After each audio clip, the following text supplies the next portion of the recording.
So I'll just give a little introduction to what Noach was talking about. Hey, Leon and Irene, good to see you. I have the recording from the last 2 weeks. Oh, good on you. They're on the Facebook page, so All I'll right. send you a link to that hopefully afterwards. I actually after I have to ask my wife for that.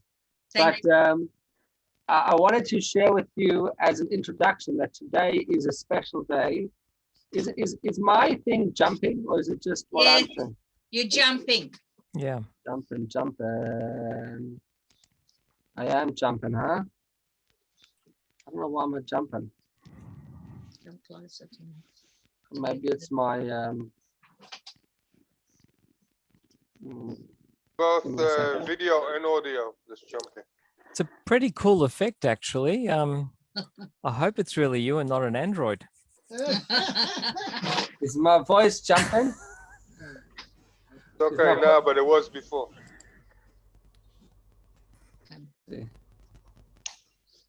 Oh, now my camera's not even turning on. All right, the good news is that we've ordered another. Oh, we're live on Facebook. Oh, that's exciting, isn't it? So this is all being recorded for posterity. Wonderful.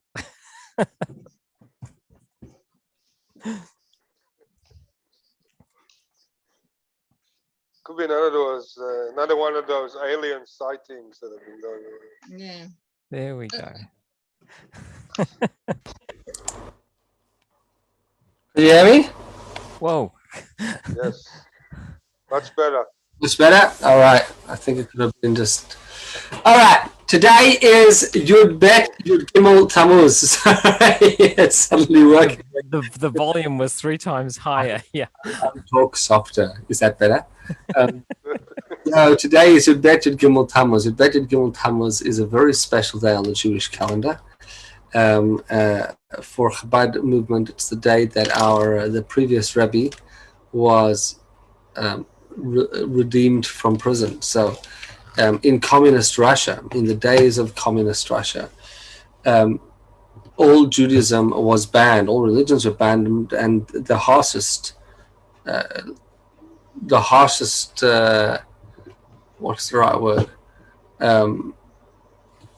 What's the right word? I'm trying to think. The harshest overlooking. Persecution. Persecution. Thank you.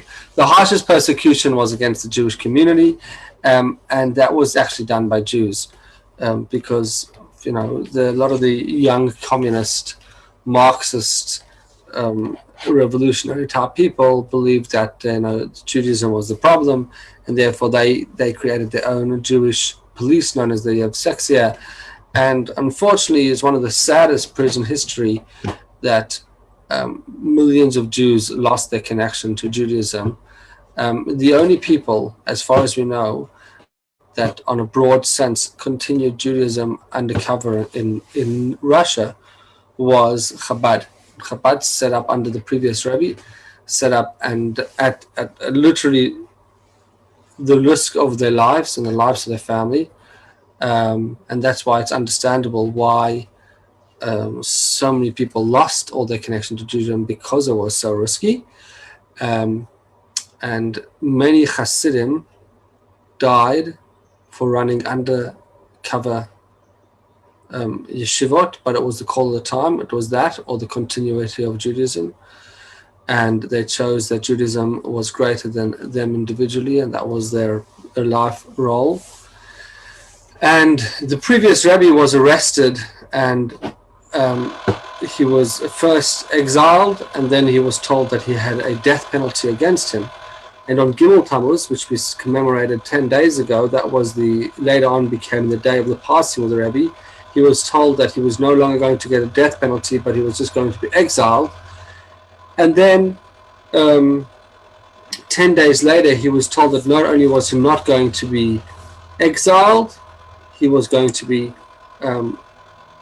set free, and he received the news on the 12th of Tammuz, which was today. Today was the 12th of Tammuz, and he actually went free on the 13th. So these 2 days in the Chabad calendar, some Hasidic groups have the custom that they don't say Tachnun. It's considered like a festival. Every time that a great tzaddik was born or passed away, the the Chabad movement, we generally don't do it unless it was a day of redemption.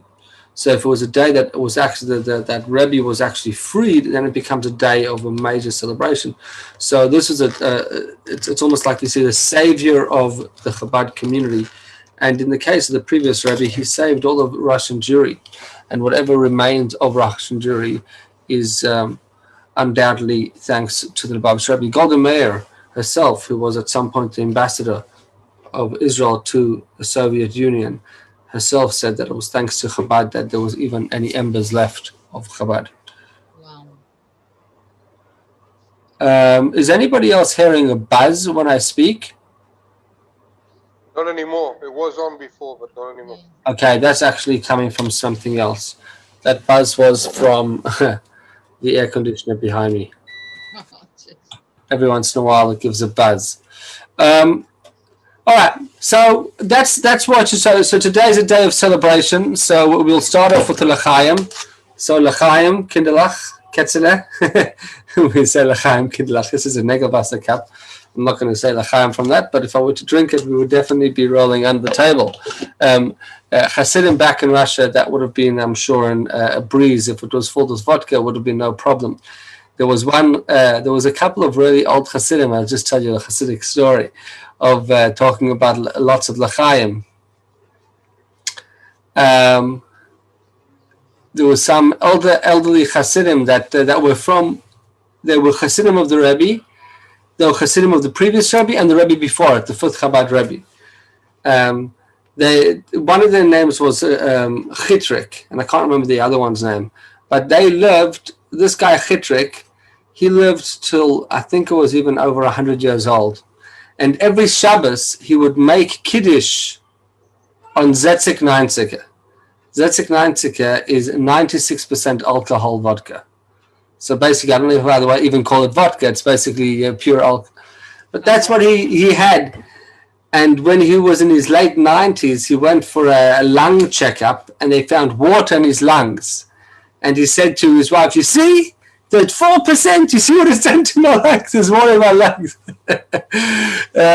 Anyway, he lived till a ripe old age. And not saying that anybody should advise it. If you start after once you've been weaned off your mother, if your mother doesn't get it into the breastfeeding, I don't recommend it.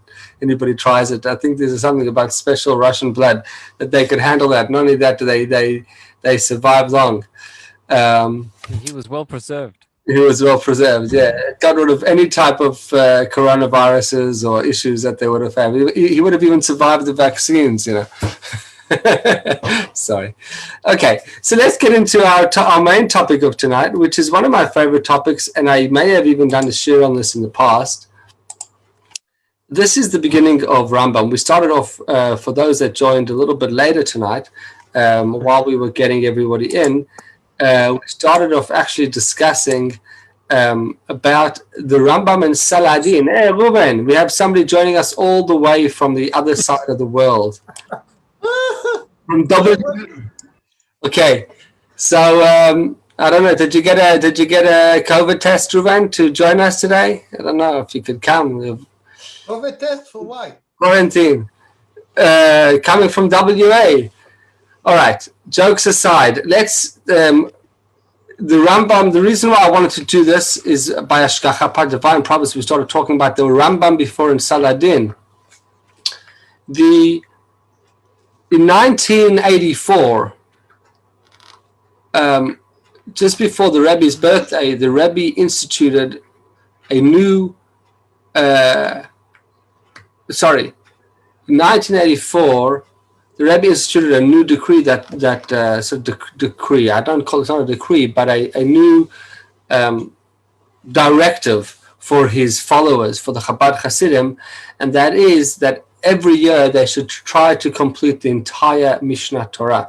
Now, Mishnah Torah is the work of the Rambam of Maimonides, and it's written. It's called Yad HaChasam. Mishnah has a few names. The two main names is Mishnah Torah, which means the teachings of the Torah or the repetition of the Torah. It's also known as Yad HaChazaka, means the strong hand, because it's when the Rambam made it in 14 books. It was the first encyclopedia probably ever to be written in the entire world. But it's definitely the first encyclopedia to be written on all the laws of the Torah. It took all the laws of the Torah, not just the ones that were relevant in post-temple era, all the laws of the Torah full stop, and he compiled them into a very organized and clear fashion, simplified with the conclusions. This is literally the most phenomenal work that's ever been written on a legal basis, and any other decent and well-recorded legal work is probably a copy of this. And definitely within the Jewish world of Torah, this is absolutely groundbreaking. Second to the greatness of the Talmud and the Mishnah. And the Rebbe wanted us to complete this every single year, and he made different cycles. Either you can complete it every year, or just less than a year, or every 3 years. Noach's doing the 3-year cycle, actually, and this on Gimel Tammuz last week, the Rebbe's birthday. The Rebbe's Yortzeit, the day of the Rebbe's passing, we concluded it for the 40th time, which is incredible, because 40 in study is considered a particularly special number. And then a few days, and then the first few days you go through what's known as the Hakdama and all the mitzvot, etc. And then 3 days ago, we actually started the laws. So I love the beginning of Mishnah Torah, and Yesod Torah is known as the foundation of the Torah, and he goes through many really important principles when it comes to Jewish understanding. So it's always good to revise, even if you've looked at this before. We'll look at it from a different lens. We're going to look at the first law. We're going to focus on the first law, first few laws of Mishnah Torah. It says as follows. Look at this. You got to see. This is where you got to see the Hebrew. Yesod ha-yesodot va'amud ha-chachmot. First words. Now let's look at this before I even get into that. If you look at these first, the first letter of each of the first words, the first letter is a yud, the second letter is a hey, the first letter of this third word, the first letter of each of the first few words spells yud, hey, vav, hey. What does that spell? God's name. Okay, so he puts God's name right at the beginning. Nothing is by accident. But what does it mean? The foundation of all foundations and the pillar of all wisdom. Of all wisdoms. No, without reading the English, I'm going to hide the English from you for a second. And hopefully you haven't read ahead yet, or you know this. But what is the ultimate pillar of all wisdom? What is the foundational, the most important foundation that we have to know as people? Ma'amin. Sorry? Ani ma'amin. במה אתה מאמין? So what are you going to say? You're saying that ani ma'amin, that you believe in that there's a God? Hashem echad, yeah. Okay, good. Now, why would you say that that's the most important piece of information that you have to have, and that all things are built on? As Jews, I think it is, because if you don't believe that, it leaves too much open. It's too much. Yeah, because that's the basis of our religion. It's the basis of our belief. Without that belief, everything is not. Good. But here's the thing. The word that he used is the foundation of all foundations. Now, the Rambam doesn't, if he says something for a reason. Va'amud ha-chachmot, and the pillar of all wisdoms. Now, he doesn't, chachmot in Torah, there's two things. There's Torot and there's Chachmot. Torot is wisdom of the Torah. Chachmot is inclusive of all wisdom. And now, therefore, you would understand him to be saying that this is not something just for Jewish people. This is a foundational concept for all people.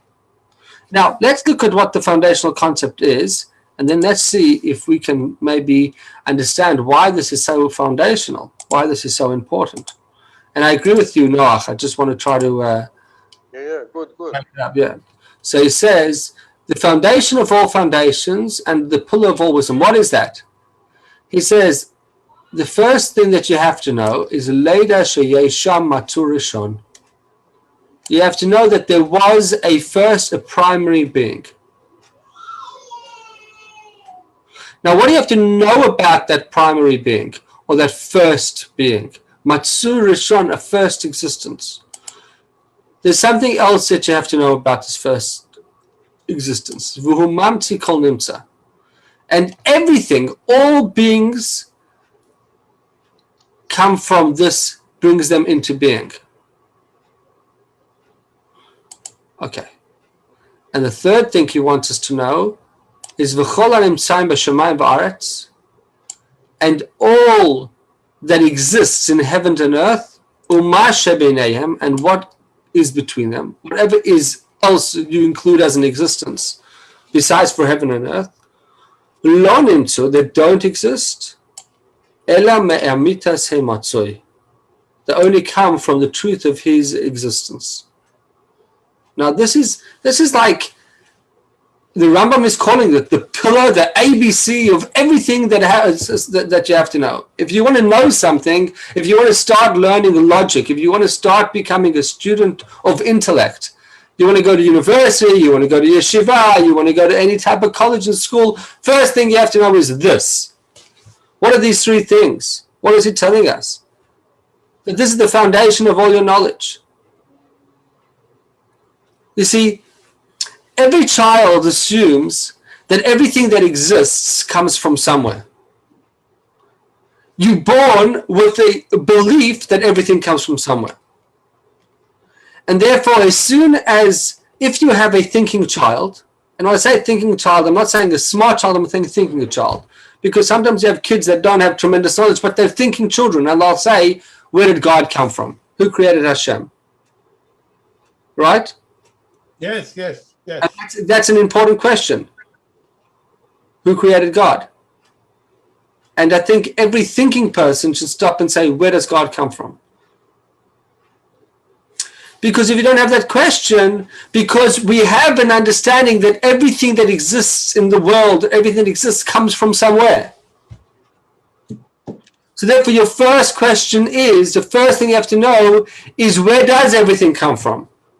God. Everything from God. How do you know? Because if no God, you don't have, you dead. You met. Very good. Good. You're right. That's exactly what he's saying. Look what he says. Before I'm going to get back to you, but I wanted to show you exactly what Reuven said. Look at the second law. V'im yala ladat. If you will think shuhu einonu matzui, that he doesn't exist, in other words, there's no original primary being, ein davar echar acher yachal limatzot. Nothing else can exist. If this original existence doesn't exist, nothing else exists.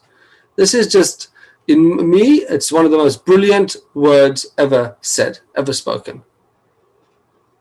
You know, science spends billions of dollars, and if only they would open the beginning of Maimonides, they would save themselves a lot of money, a lot of time, a lot of space, a lot of research. Why?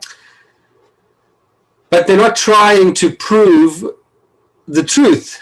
They're trying to come up with new ways of how to disprove the truth. But anyway, that's not all science. Obviously, that's a particular science, and we'll not try to attack science, because I believe the true science 100% fits with Torah.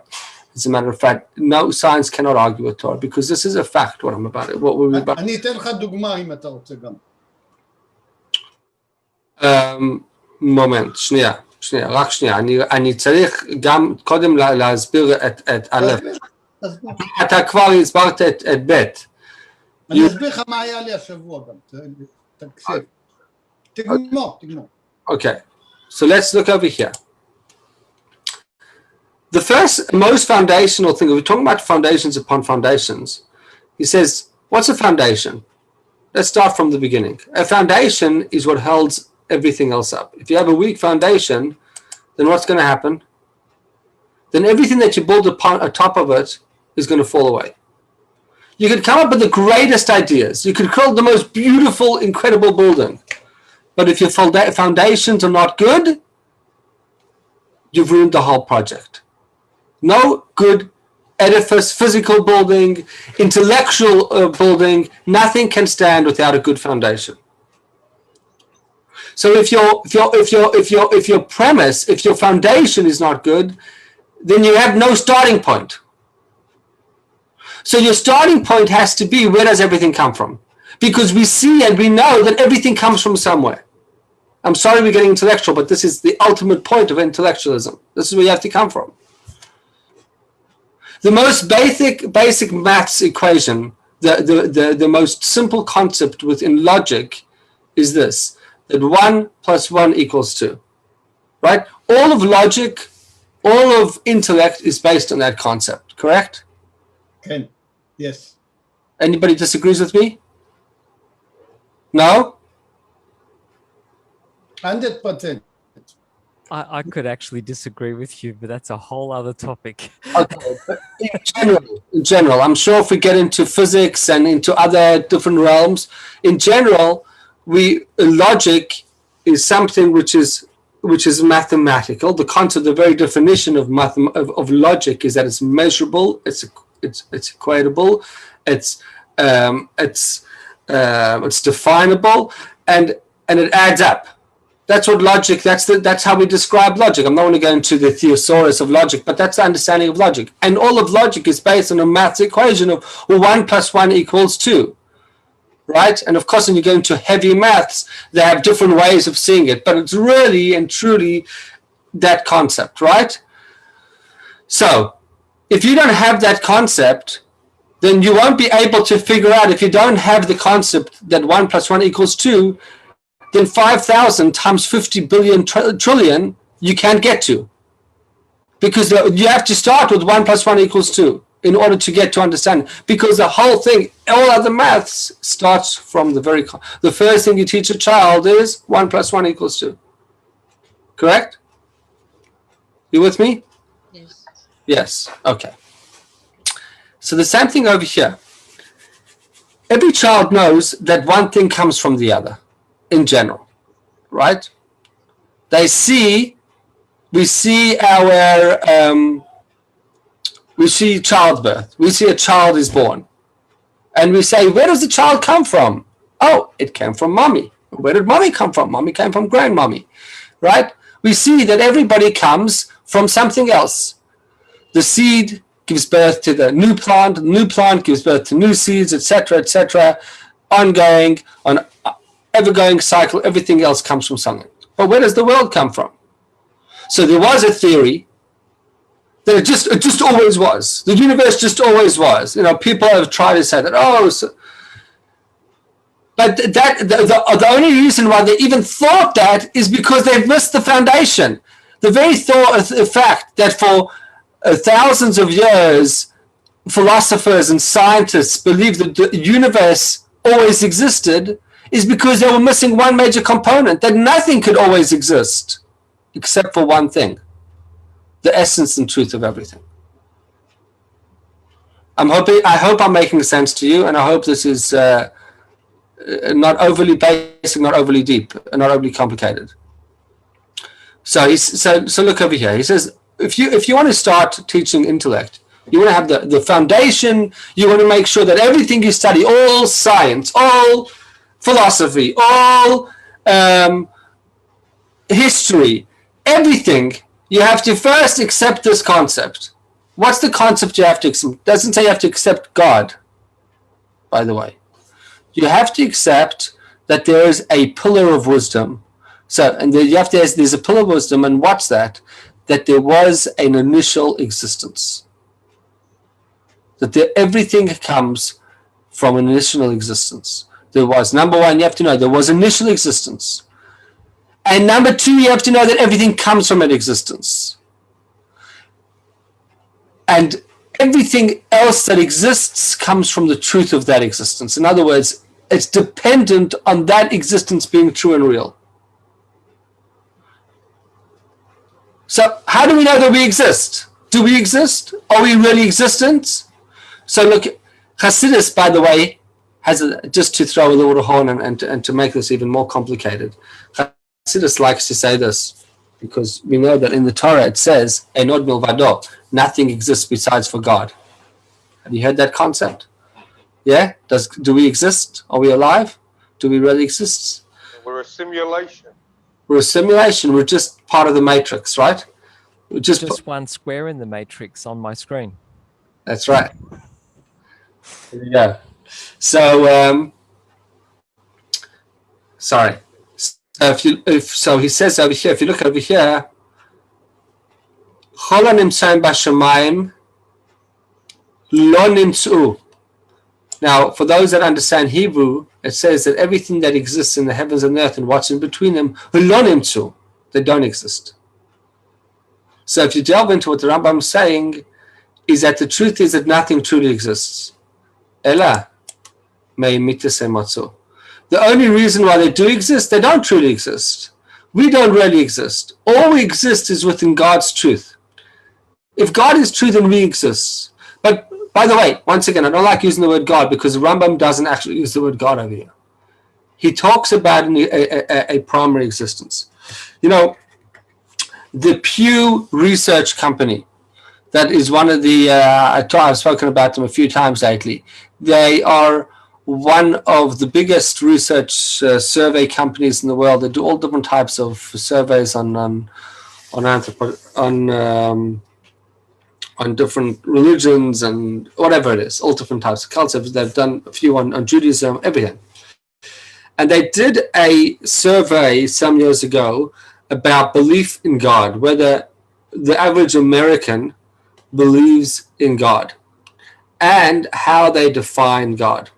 And what they found is that a big percentage of people claimed that they didn't believe in God of the Bible, but what they did believe in is a primary and original existence, as there was a first being.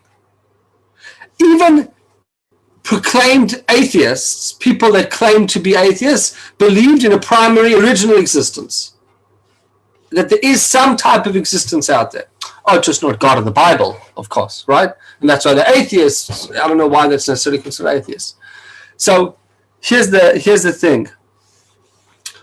The funny thing about all that is that Judaism agrees 100% to that.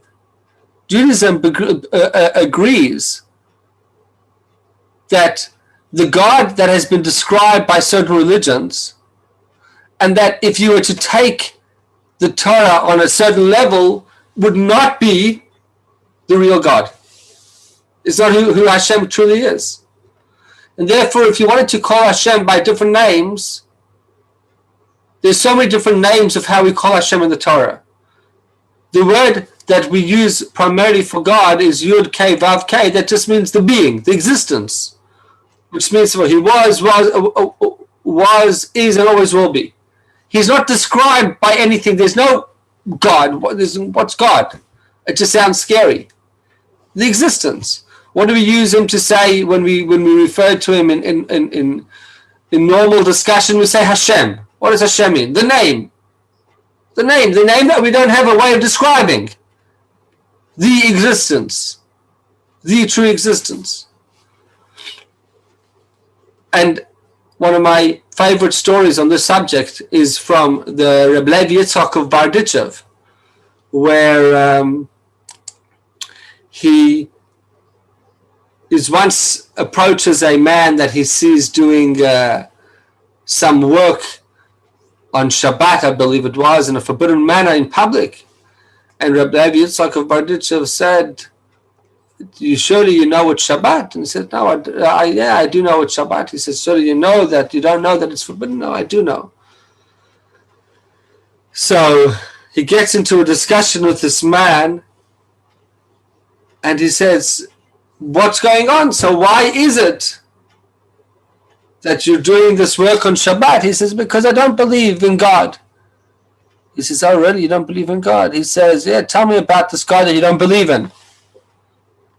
He tells him a little bit of what he believes. Hashem is this jealous, angry God, etc., scary being.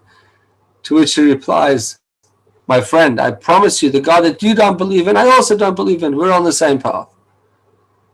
And that's a famous Hasidic philosophical line. The God that you don't believe in, I can assure you I don't believe in too. You know, sometimes when I used to enjoy listening to debates between, so to speak, atheists and theologians, believers, and sometimes I actually thought that the atheists made more sense, because sometimes people talk about God in some type of scary human form, etc.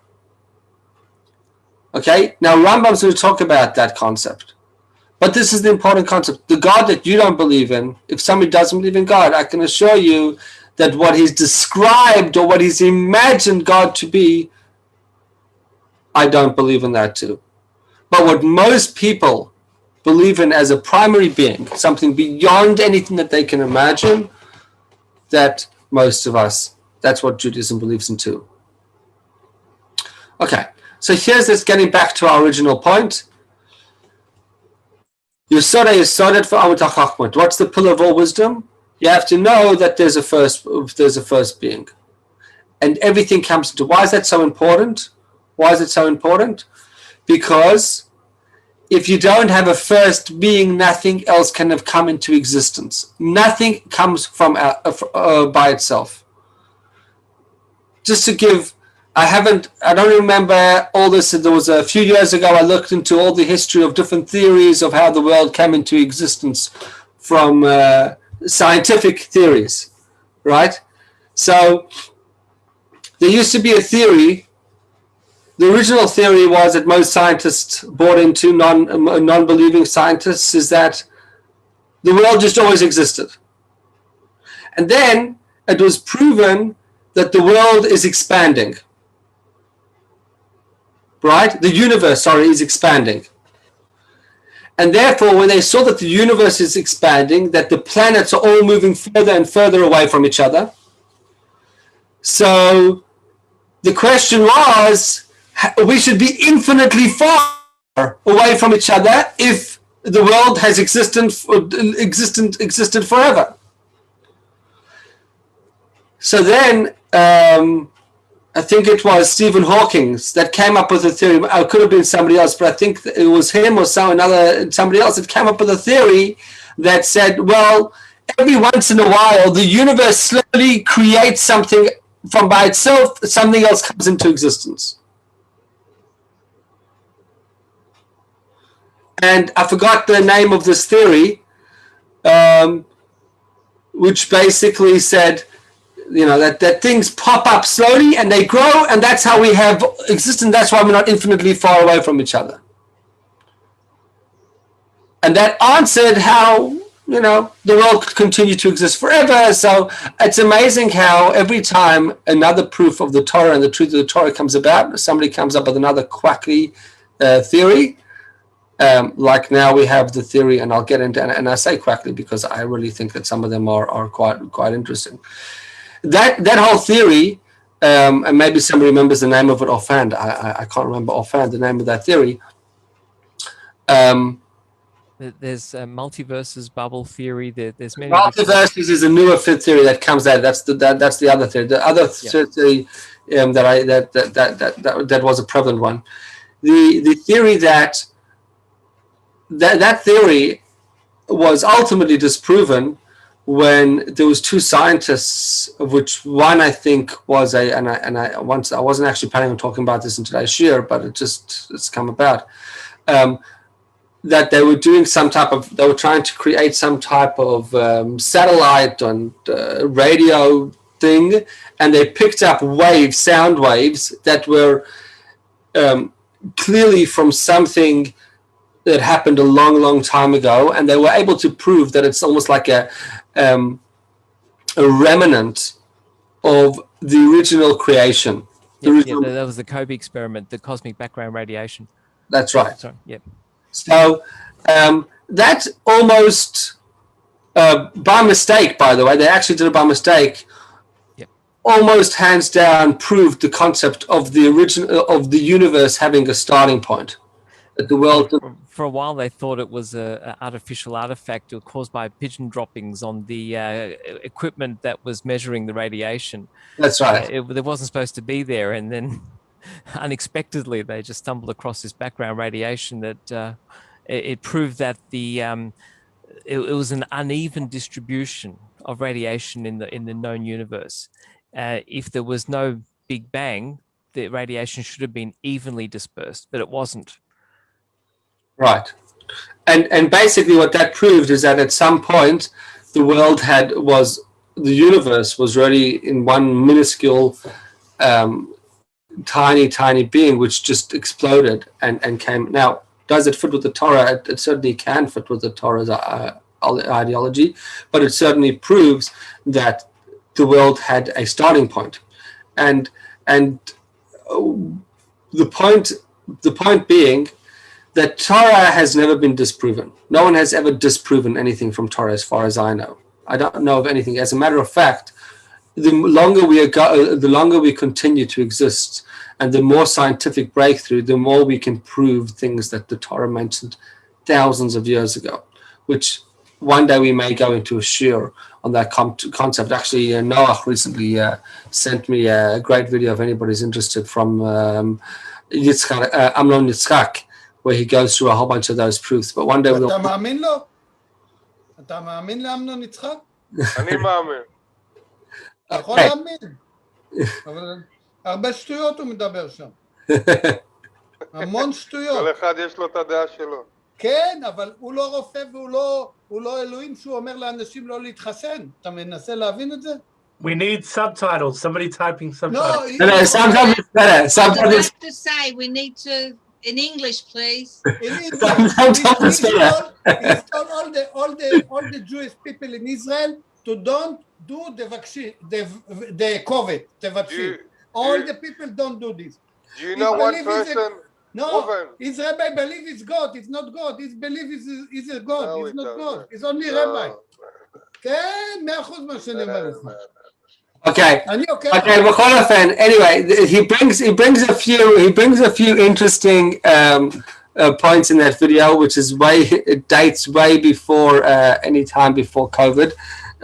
So you could take and I understand that the concept of the vaccine is somewhat of a controversial concept, and even though in general I would say that people that if you're asking my opinion, that there's definitely reason to vaccinate, no one can say that there's no risk involved. Okay, so anybody can say whatever they want, but that's a major topic for another time.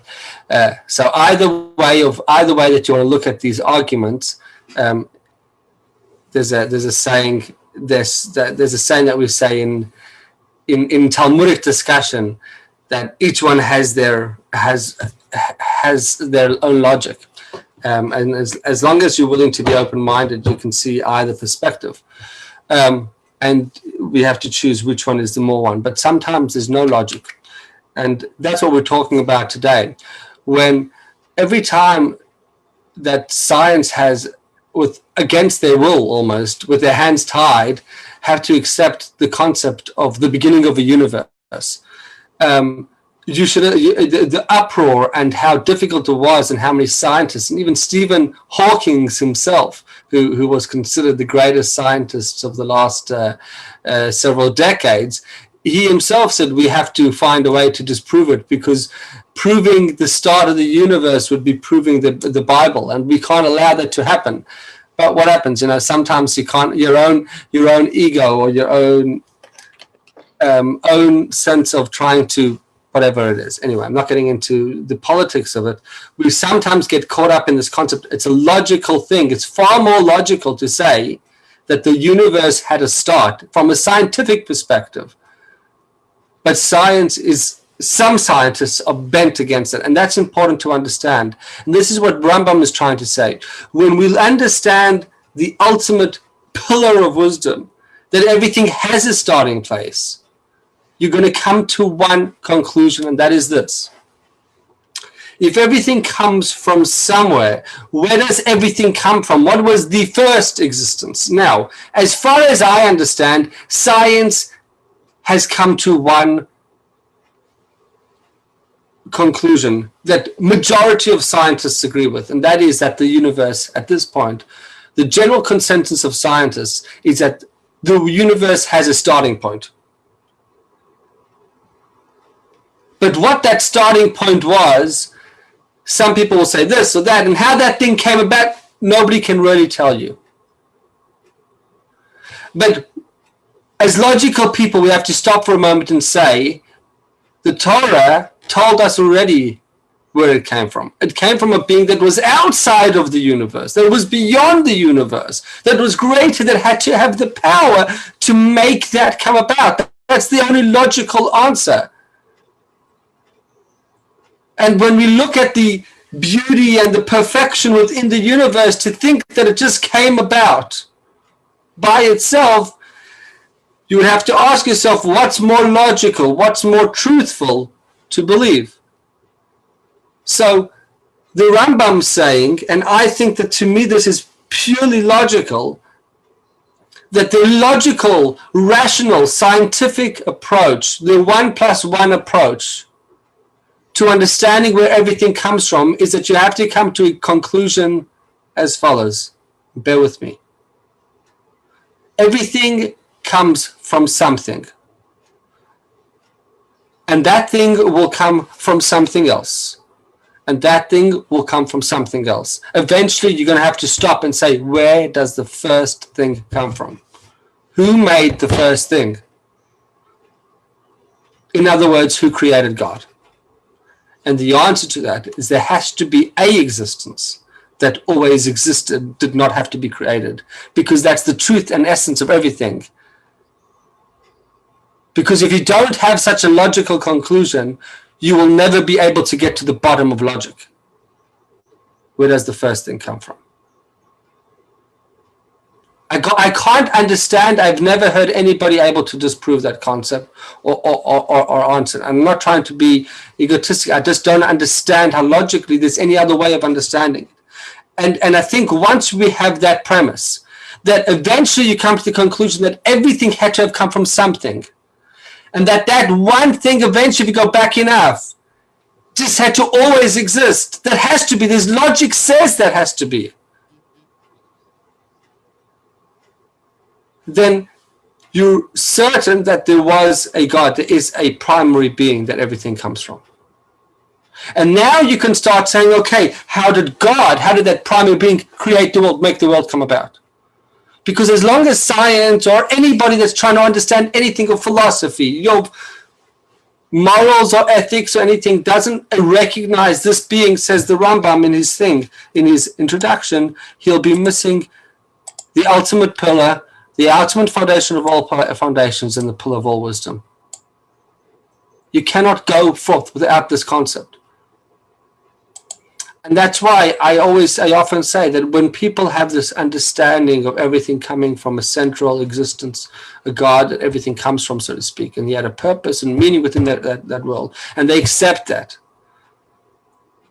whether they're Jewish or not Jewish, whether they're a child or an adult, they're living a different world from intellect compared to someone that doesn't acknowledge or see that. It's a different existence. Because as long as you can accept this, then everything else, you could now understand how everything could have a purpose. You could ask the question, why? Why does this happen? Because you understand that the world was created intentionally, with a purpose and a mission, and not by accident. If you don't have this concept, you cannot ask why. You cannot ask ethics. You cannot ask morals, because it's all just your own way of making it up. Because there's no higher being that is made it for a purpose.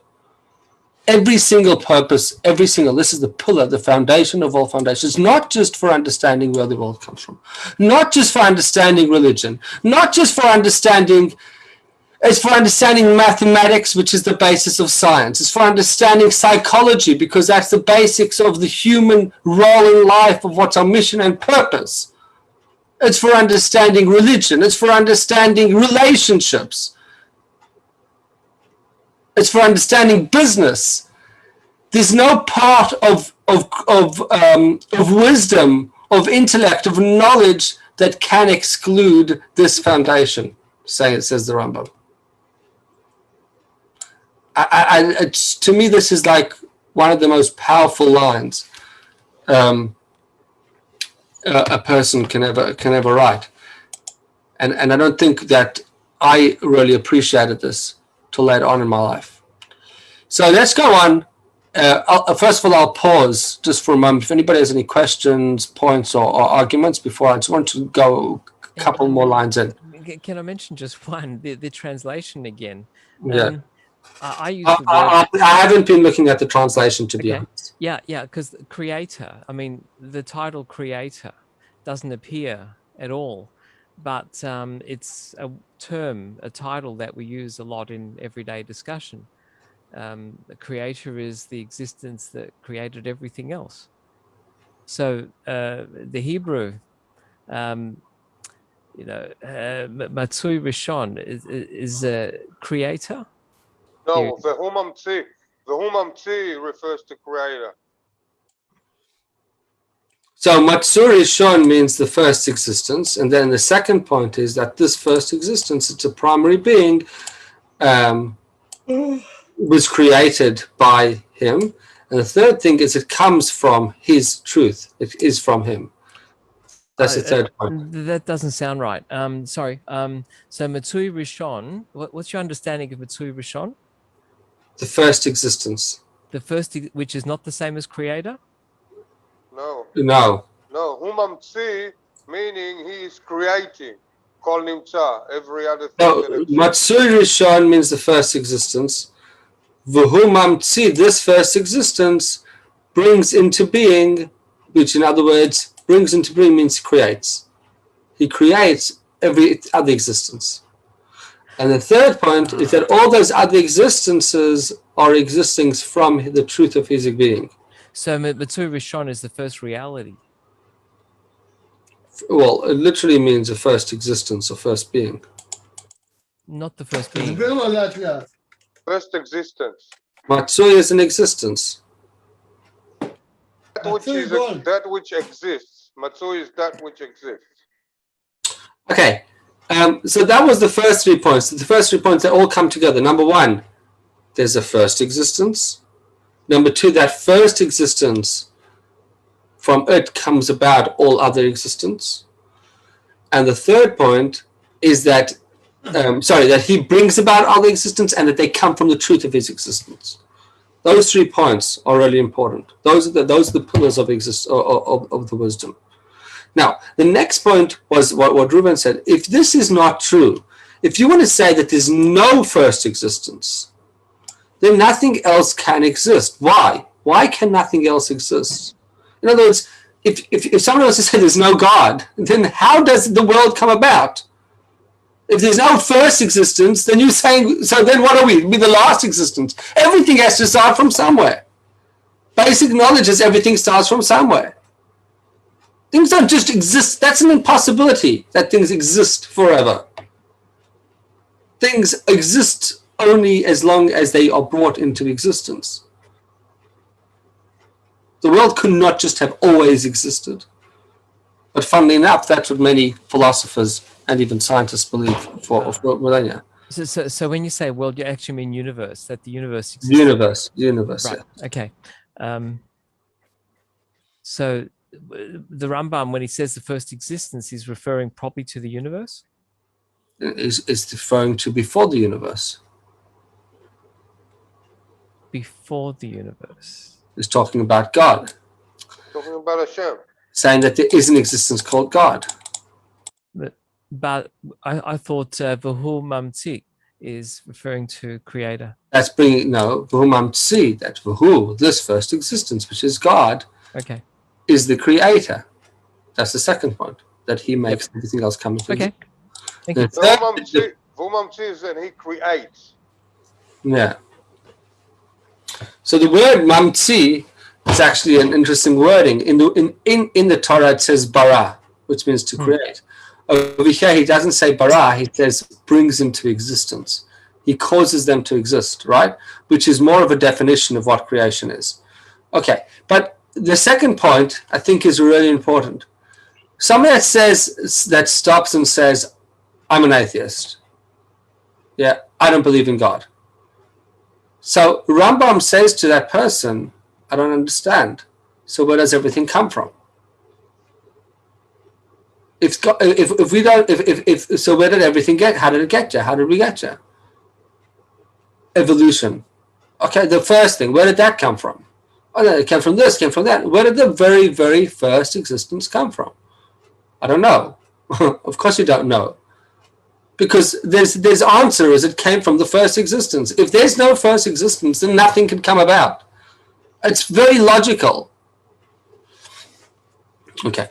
Now, here's the thing. The third thing. Now, what happens if the Rebbe actually had a different twist on this, which I'm not going to get to right now. He says, if you will think, if you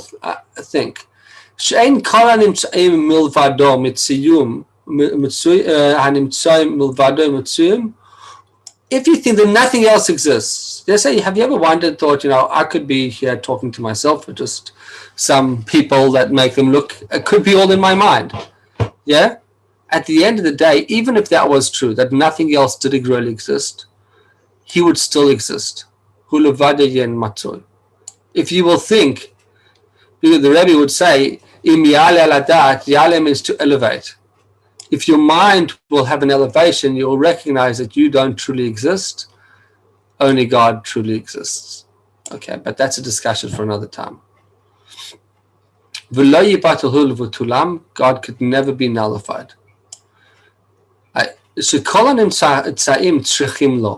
Because everything else is a dependent. Here we get into something very interesting. All existences are dependent existences. Tzruchim. If you say that you need something, that means you're dependent on them for your existence. Now, he said something very interesting. He said, if you think that you don't exist, that could be. But he still has to exist. Why? Because your existence is not a real existence. Your existence is dependent on something else to exist. You don't exist by yourself. There's something that's keeping you alive. If you stop breathing, would you be alive? God forbid, no. But here's the point. That's where you see that you're dependent on breath, right? You're dependent on outside factors to be alive. But the truth is, just to exist, not be alive, exist in whatever formation, whether it's alive or dead, in any form of existence, you're dependent on that existence to exist, on the first existence. And the difference is, Hu Baruch Hu Einei Tzarech Lehem V'lo Le'echad Mehem. He, God, does not need nothing, not for one of them. In other words, he is truly not an independent existence. God does not need anything else to exist. He doesn't need air, he doesn't need water, he doesn't need God, he doesn't need you, he needs nothing. He exists, full stop. In the purest sense of the word. And the truth is that there's a question mark not on whether he exists, the question is whether I exist. Right here, I need to suspend logic and God of faith. Okay, let me pause. Okay, I hear what you're saying, Noach, and I'm going to try to make more sense of it, and I'm hoping that you can extend your logic at this point, because I think it's still logical, but there is an element of faith over here. Let's just finish the last line. I want to tell you a short story. Lefichach, and therefore he says, Ein amitaso kamitas echad mehem. Therefore, the truth of God is not like the truth of anything else. If any other concept is true, it's not. It's a dependent truth. In other words, it's dependent on the truthfulness of God. But God is not dependent on anything else. So, what's truth? Truth is something that truly exists, doesn't need anything else to exist. Are you a true existence? Do you really exist? No, because you're dependent on so many other things to exist. It's like saying, here's a light. Can you see this light? Does it exist? No, it's dependent on electricity. I turned off the electricity. It doesn't exist anymore, correct? The computer screen in front of me, does it truly exist? No. As soon as I turn off the as soon as I turn off the power, it will just boom. It will be as though you were never on the screen. We're the same way. The only reason why we exist is because God is making us exist. If God stopped making us exist, we wouldn't exist. But what happens if God stopped making himself exist, but he still he exists? We're dependent existence. We don't really exist. Okay, I'm hoping that that has a little bit more sense. There's a great story of how in the early years of the Hasidic movement,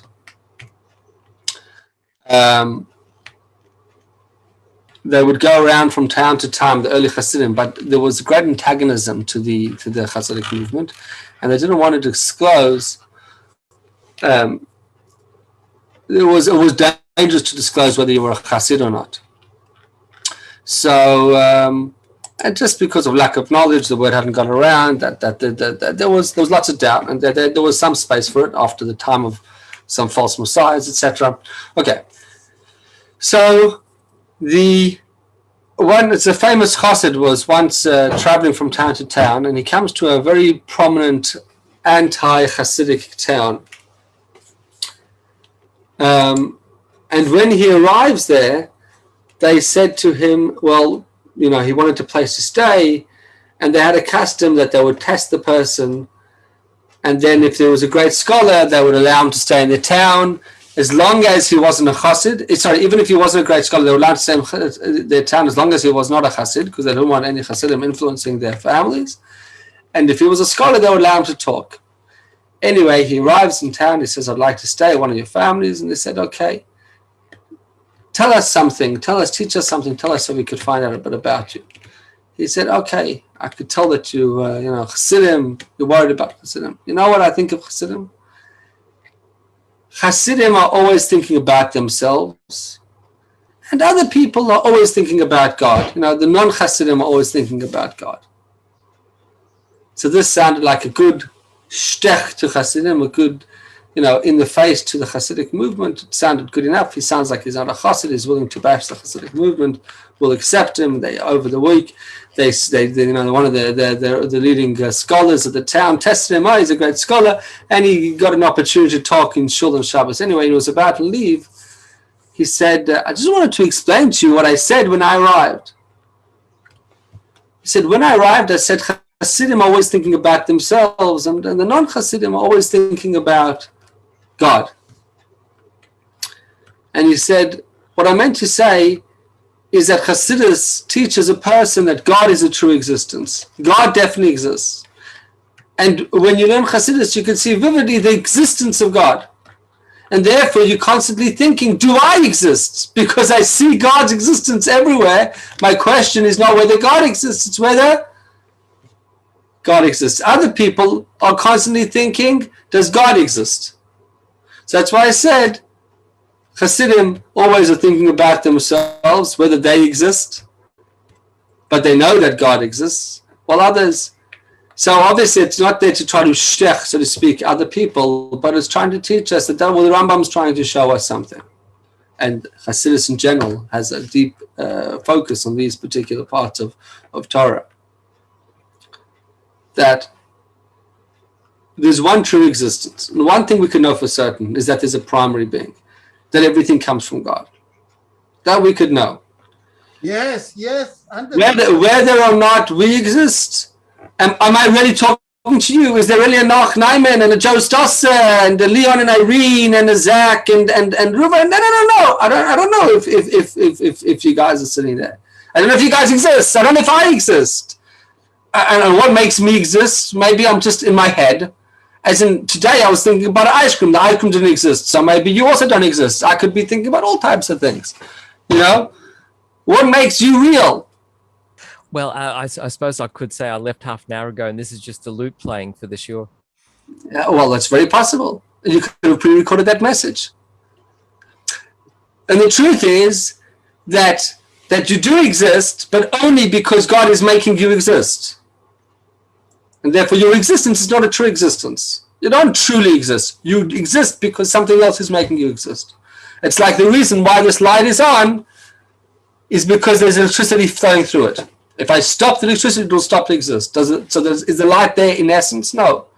We as people don't truly exist in the same way. There's only one true existence. something that does not require anything else to make it exist. And from that, we go all the way back to all other classes of faith and trust and belief and divine providence and knowledge and security and safety and happiness with the knowledge of the real truth. All right, I'll stop driving you crazy. L'chaim. Okay.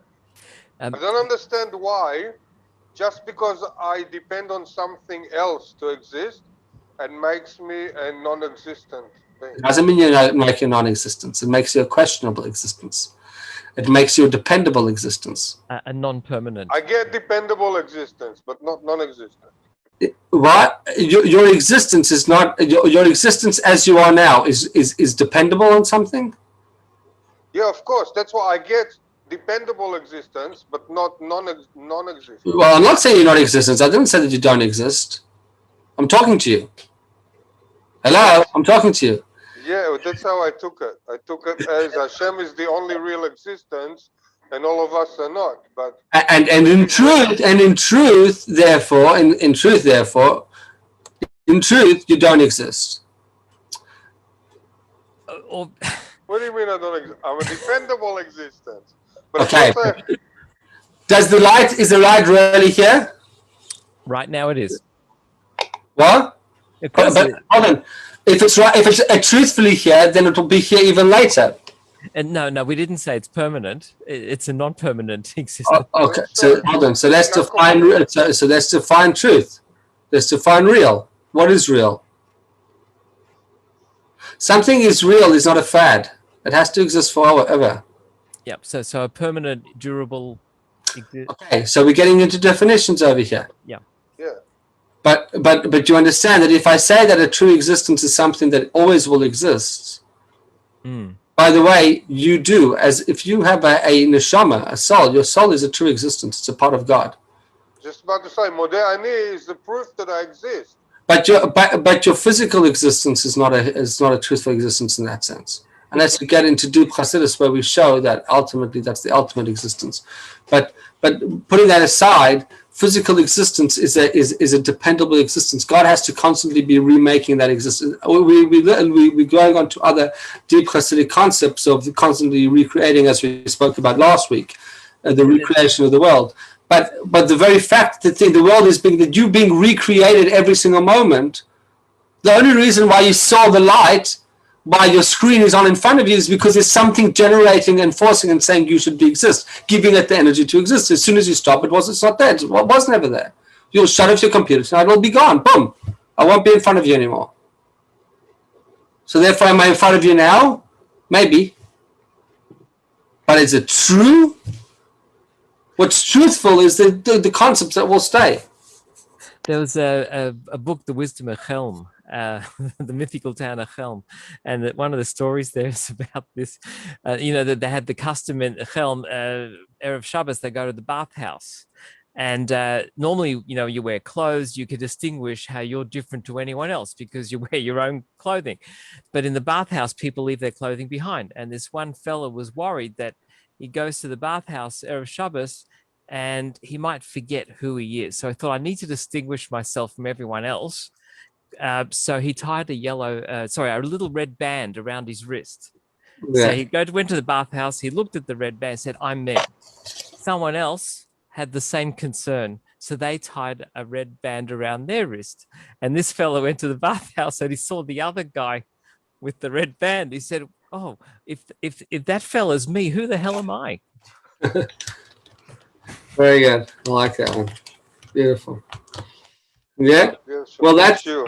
so. Listen, we're only touching the basics over here, but it sounds heavy. But it's a true thing. We have to figure out who we are, and the more you see how you don't exist, the more you see how you do exist. All right, I'll leave that for another time. I'm trying to. It's a word of shenanigans, of semantics. But truthfully, there's a great depth to our existence for another time. Okay, Laila Tov, thank you everybody for joining. Just Yeah, Shul the Shabbos. We're gonna have to see if we do it at home at the regular place or in the golf course. We'll wait for that. Okay. Have a good day. And there might not be a show on Thursday. For those that come to the Thursday show, I might have to cancel because I'm at a training session. So it seems like I might have to cancel.